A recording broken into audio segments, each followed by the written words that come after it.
and thank you for joining us for our first Emily's List Live. I'm here with Stephanie Schriock, the president of Emily's List, and Senator Kirsten Gillibrand. Senator, thank you so much for joining us. My pleasure. We're going to start with Stephanie Schriock, who has been a part of some of the toughest campaigns in the country at the Senate and presidential level.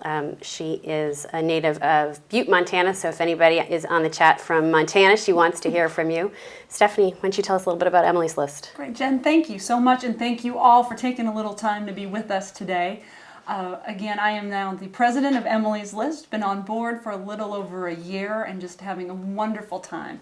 And for those of you new to Emily's List, we are an organization of women and men committed to electing pro-choice Democratic women all over the country. And we are very excited about the opportunities we have coming up in 2012 and look forward to talking about those today. So thank you so much for taking some time with us today. Great. Kirsten Gillibrand has served in the Senate since 2009, and she previously represented New York's 20th District in the House. She is a tenacious fighter for families and for kids, and we're so glad she's here. Kirsten, tell us a little bit about yourself. Well, I am originally from upstate New York, and I got my start in politics mostly because I had a grandmother who loved politics. And she was a lady who, at 20 years old, she was a secretary in our state legislature, and she determined that her voice mattered and that she wanted to make sure women's voices were heard in her local elections. So she spent about the next 50 years of her life organizing women to care about politics. And so I got my start as a 10-year-old stuffing envelopes in a big campaign office, meeting with a lot of women and finding out how important it is for women to be engaged in politics and to be able to be at the table so they can make a difference. That's great. Was there a moment where you realized you could come out from behind the table stuffing envelopes and actually be the person whose name was on the ballot? Well, it was part of a process for me. I was a young lawyer in New York City doing big, basically cases for big companies, and I watched Hillary Clinton, our then First Lady, go to China and give a speech about women's rights. And she said, women's rights are human rights and human rights are women's rights. And it blew me away because I had been to China. I was an Asian studies major at Dartmouth. And at that moment, I thought, gosh, what am I doing with my life? She's making a difference. She's transforming the world. She is literally speaking truth to power and really challenging a nation and a world to treat women as equals. And I thought, if I was ever going to be there in China with her, if I was ever going to make a difference, I would have to be involved in politics. And that was the moment I decided I had to get more involved. It's when I joined the Women's Leadership Forum, and Jen and I were on a little committee together to get young women interested in politics.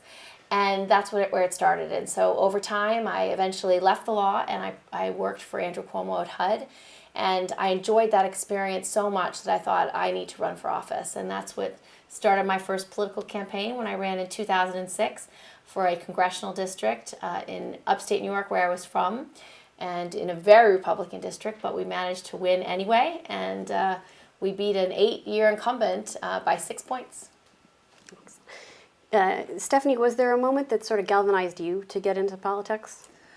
Well, there were so many moments, but I got to say, I feel like I'm having one right now listening to the senator because, every day I hear these wonderful, amazing stories of women of all ages stepping up and saying, I'm going to run, I'm going to take that shot. And it's hard. It is really hard to do, but once you do it, the rewards are immense. And I was just thinking back to my service as a chief of staff in the United States Senate prior to being with Emily's List and thinking about the fights that the senator led on, particularly for women's health care. And for me, the reason I got involved in politics, I think all of us get involved in politics because we want the world to be a better place. It's that simple, and I know it sounds a little corny, but I was reminded so much when they did the health care reform. Because personally, I had a sister-in-law, my very own sister-in-law, who did not have maternity coverage for their first child. And she had health insurance, but just couldn't pay for it. So was her pregnancy a pre-existing condition? It exactly was a pre-existing condition, and I didn't even know that. I didn't even know that was possible. And it was because of folks sitting right here, and Debbie Stabenow, and Barbara Mikulski, and the whole gang. And we've got 12 amazing Democratic senators in the women senators, only 12 Democratic women senators in the Senate, but who have fought those battles for us. And so every day I'm reminded why I'm in this, and I'm very lucky. Absolutely. I want to remind folks who are in the chat room that they can ask their questions via the chat box that's right below the video. And we have a terrific one, actually, that came in that's related. We've gotten a lot around this topic, but how can a mid-30s girl with no experience in politics get into it? What can you say to somebody who didn't grow up stuffing envelopes, didn't grow up managing campaigns, but who's got the fire in the belly now and wants to get in? Well, the first recommendation I would make is join a campaign. Join somebody's campaign that you feel passionate about.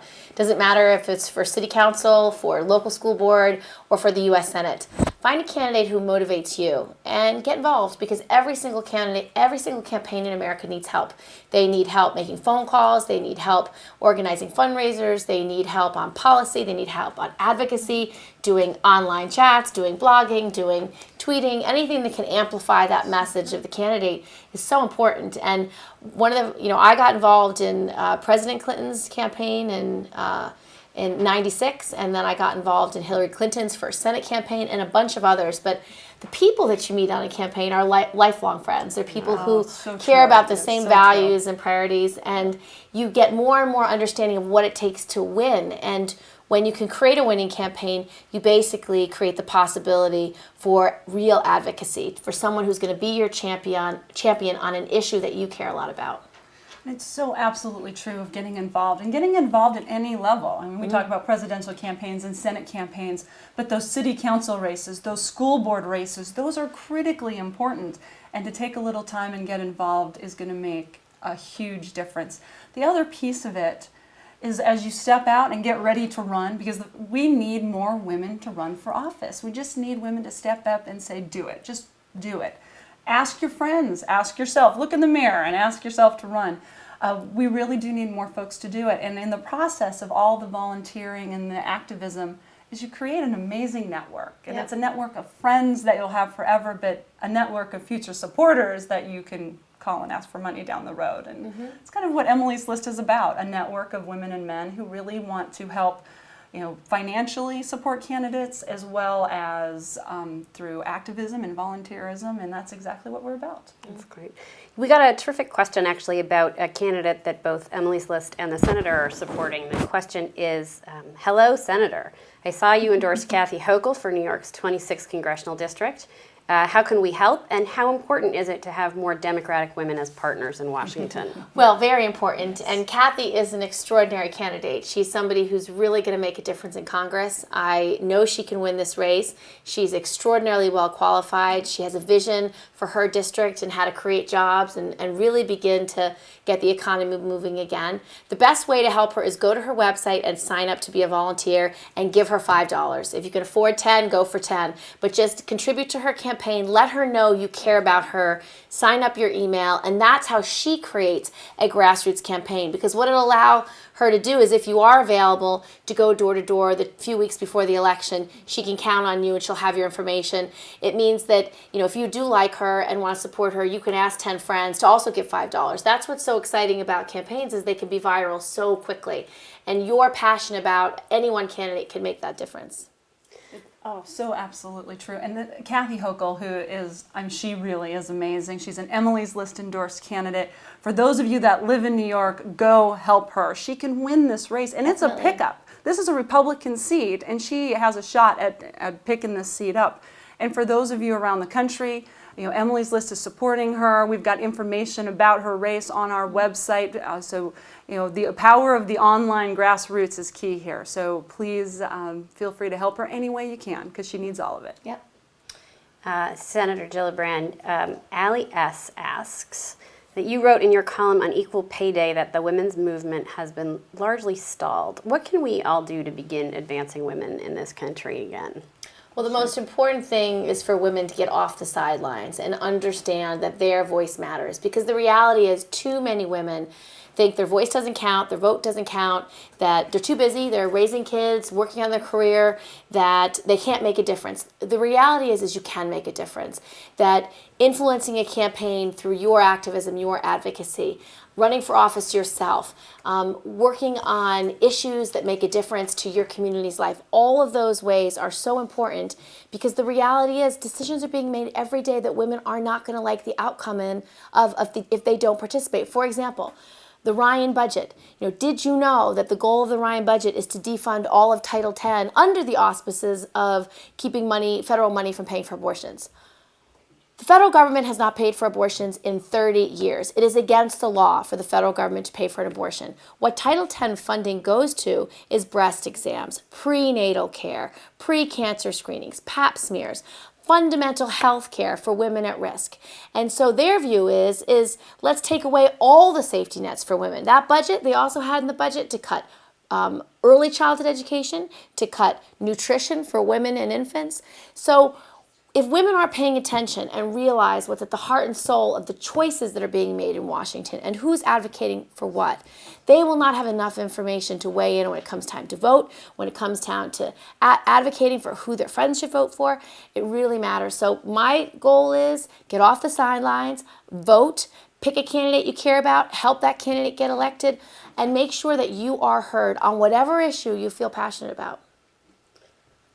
I was just, if I can just add on, it is shocking what has happened since this past election. For those of us who needed a reminder that elections matter, last November was precisely that. And all that the senator just listed off that's under attack, this is a war against women. There's a war on women in this country to set us back after decades of broken down doors and cracked ceilings. We now have a legislative situation that we have to stop. And I'll tell you, the one way we can all stop it, and it's up for us, we have to stop it. As the senator said, we got to get off the sidelines, but we've got to make sure we're supporting women candidates. We have to hold the Senate, the U.S. Senate, and all these women who are running for re-election, including the senator right here. And we have to take back the House of Representatives. And we can do it. They only need 25 seats in the House.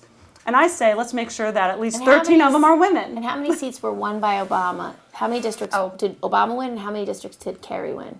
That's Do you know? more than that. More than double. It's more than More that. than double. So we can this. do this. These are seats Yep. and districts that are not red districts. These are purple or blue, and we can win them back. That's exactly right. And it's for women who will run, who will support women to run, and women need to go out and vote and make sure that our friends vote and our sisters and our aunts and the whole gang, and then bring out the guys too. And the reality is that women's voices matter in elective office. I can tell you, on any one issue, let's take, I sit on the Armed Services Committee. I was also on the Armed Services Committee in the House. And having women on those committees changes the nature of the conversation. So if we're talking about military readiness, our male colleagues may focus a lot on how many aircraft we're building or how many aircraft carriers we're building in a given year.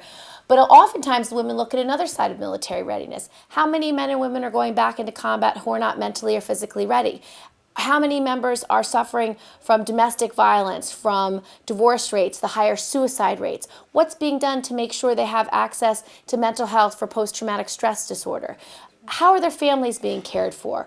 What is the child care arrangement? For children who are under military health care, what access do they have to autism treatments for their children? These are all issues that affect the well-being of families in the military. That also goes to military readiness. So when you have both women and men on these committees, you are changing the nature of the debate, and you are getting a more fulsome debate and one that looks at an issue from every direction. So it really makes a difference. And I can tell you, the work that Emily's List does is invaluable because what they do is they help to train candidates, they help to leverage resources to help those candidates win, to make sure their message gets out. You could not invest anywhere better than women candidates that are being supported by Emily's List. Here's a great question about one of those critical issues that you guys discussed earlier from someone, Carol, who asked, Indiana is now passing legislation ending funding for Planned Parenthood. We've seen this not just at the federal level, but at the state level as well. What can we do to stop this from spreading further, she asks. Oh, and we keep talking about what's happening in Congress, but what is happening state by state in these legislatures is going to be devastating for the women and families who live in those states. Indiana is a prime example of this, where they're defunding Planned Parenthood. And that's been signed. That's it. That's going to be signed. here's what we have to do. The very best thing to do right now is find people to run against those folks who voted for this, and we got to win these races.